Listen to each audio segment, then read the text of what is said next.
خان ملک مولا خاموش دی، دا کوم ننګ دی، دا کوم دین دی؟ له چمن څخه جوړ شوی هم برما هم فلسطین دی.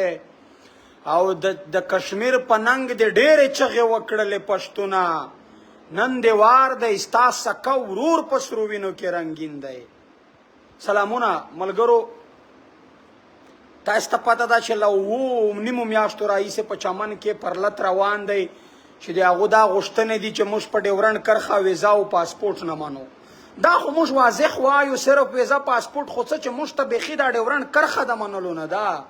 دا د افغانانو په سینه باندې ډېره په جبر راکشل شوې کرښه ده.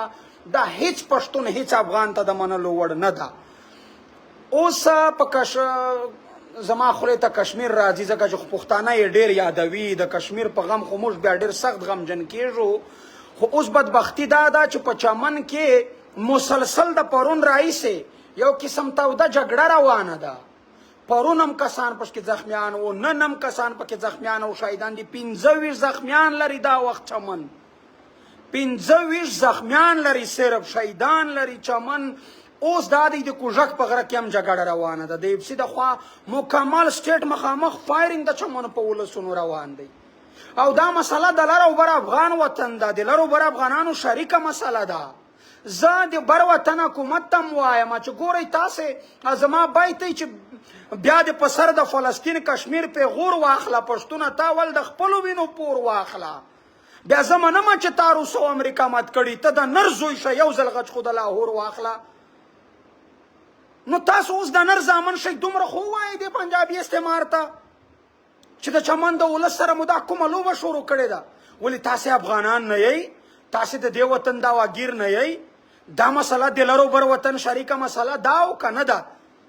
که دا چیرې د لر او بر ولسونو شریکه مسله وي نو تاسې ولې خاموش یئ؟ د پښتنو په قتل عام خاموش ملک او ملا. له تاسې دومره ګیلمن یم چې حد نه لري.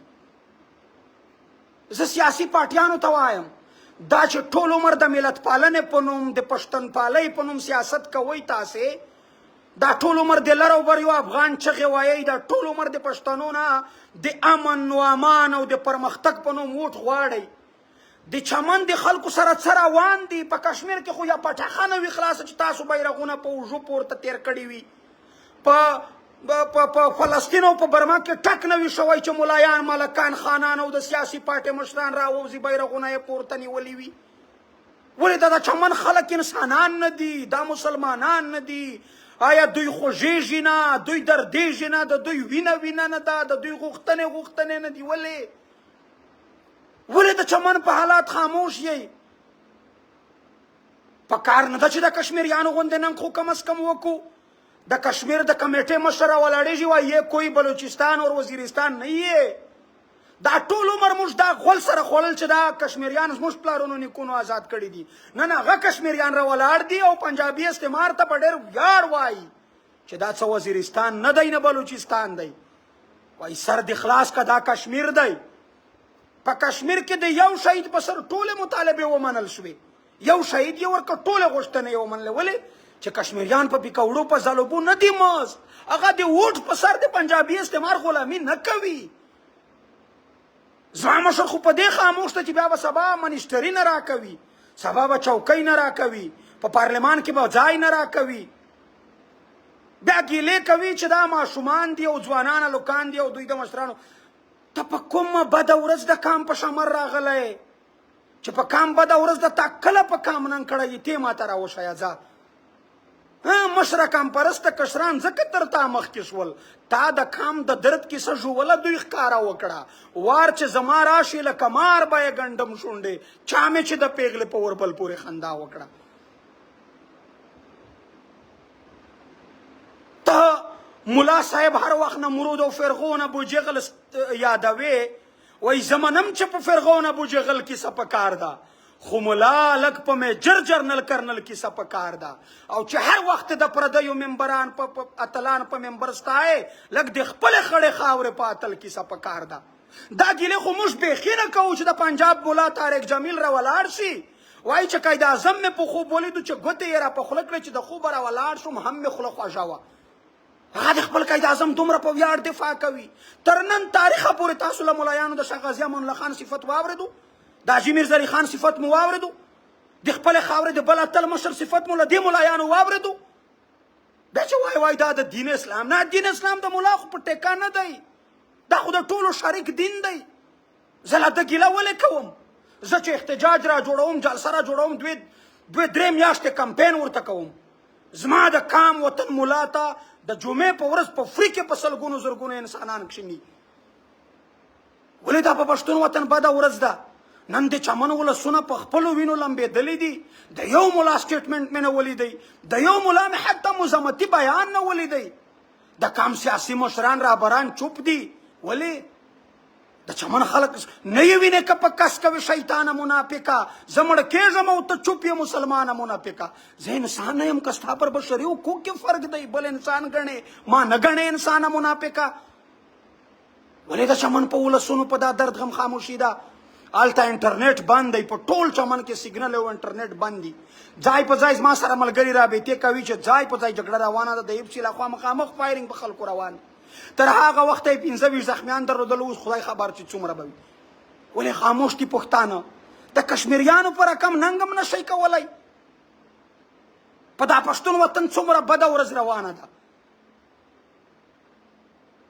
زه پرون مې ویډیو په دغه ورکړه چې زه خو حق حیران یم. د ملایانو په فکر مونږ خو نه پوهېږو. زه له تاسو پوښتنه کوم، زه کنفیوز یم، تاسو مې په دې کلیر کوئ. مولانا فضل الرحمن دی په زرګونو خلک لري، په لاکونو کروڑونو، وایي چې پاکستان په جمهوري لیول ساتله د پاکستان په ګټه ده. مفتی نوروالی دی د ټي ټي پي مشر، هغه وایي چې د پاکستان د فوج سره جګړه فرض عین ده.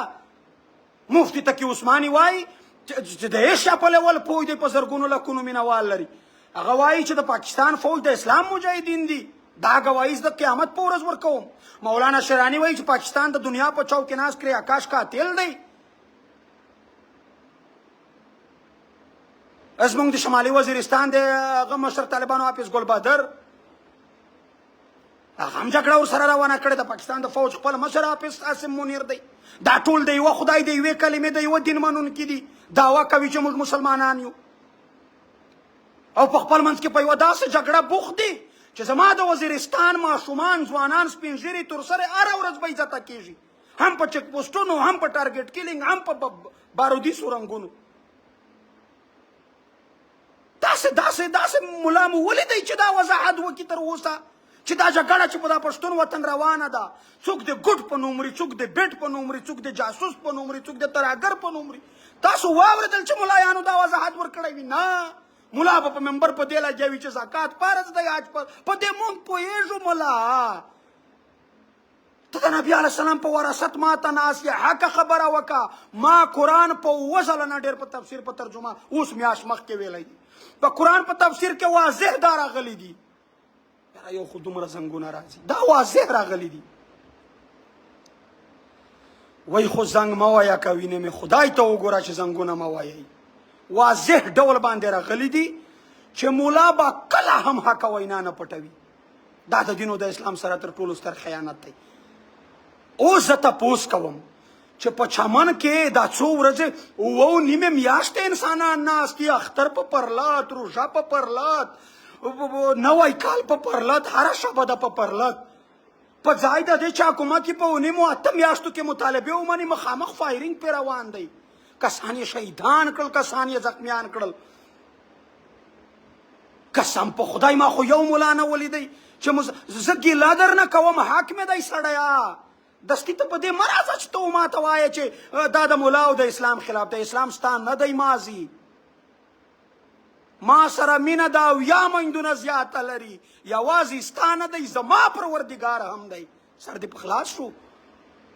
زه اوس پوښتنه کوم، د چمن په ولسونو نیټ بند دی، سیګنله پې بنده ده، څوک دغه نشي ورکولی. دلته زما سیاسي مشران څومره ډېر دي. عوامي نیشنل پارټي خاموش ده، پښتونخوا ملي پارټي خاموش ده، د خوشحال خان کاکړ ډله خاموش ده، د قومي وطن پارټي خاموش ده، مزدور کسان پارټي خاموش ده. ولې؟ کم از کم مزمتي بیان خو ورکوي ظالمانو. یا صفا ووایي چې د چمن خلک انسانان نه دي، مسلمانان نه دي. حنیفه مړه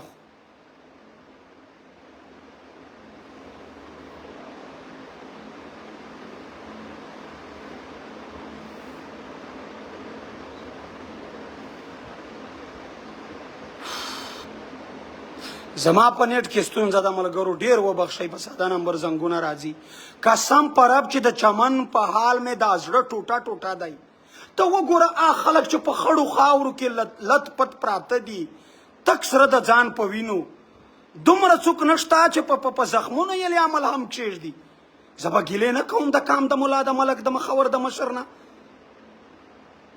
هیله کوم خواست کوم که نور څه نشئ کولی دا د لرو بر افغان وطن شریکه مسله ده دا د لرو بر افغانانو شریکه مسله ده په لحاظ د خدای په دا سوشل میډیا خو یې غږ پورته کوي په سوشل میډیا خو ټرینډ ورته وچلوئ په سوشل میډیا خو یو پوسټ یو ویډیو د دې په ننګ وکئ چې ولسونه خبر شي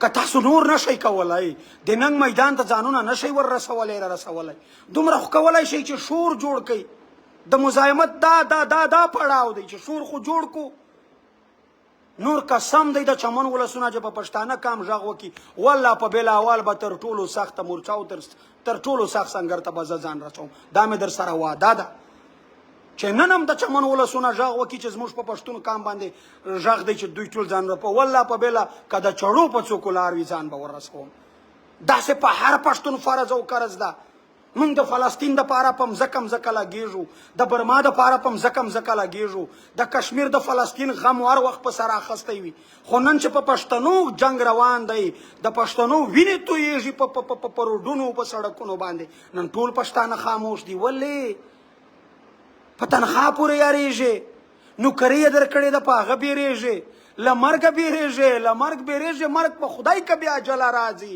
بې ننګه ووایه په تا کې به ننګ کله راځي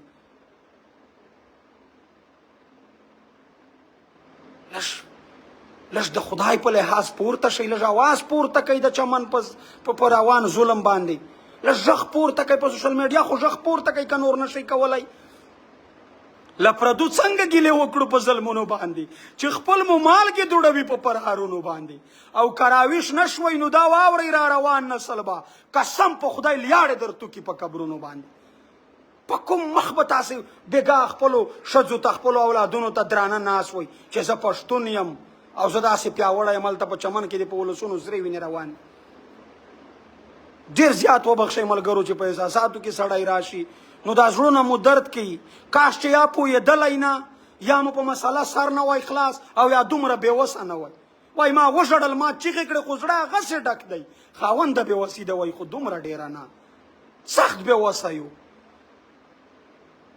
که چیرې نن هم زه په دعوا سره وایم که سویلي پښتونخوا منځنۍ پښتونخوا جنوبي پښتونخوا ټول په یو وارې راپورته شول شټر ډاون هړتال یې وکړ او ریاست ته یې واضح ډیډ لاین چشولو والله په بېله سبا ته د مطالبې مني خو په چمن جنګ دی زه دلته اتڼ کوم په چمن جنګ دی په پېښور کې خلک خوشحال دي په چمن کې په ولسونو وینې روانې دي کوزه په زموږ دا پښتونخوا ټوله خاموش ده سیاسي رهبران خاموش دي ملایان خاموش دي د خدای په لحاظ دا خلک وپېژنئ نو ډېره زیاته مننه ملګرو له توجه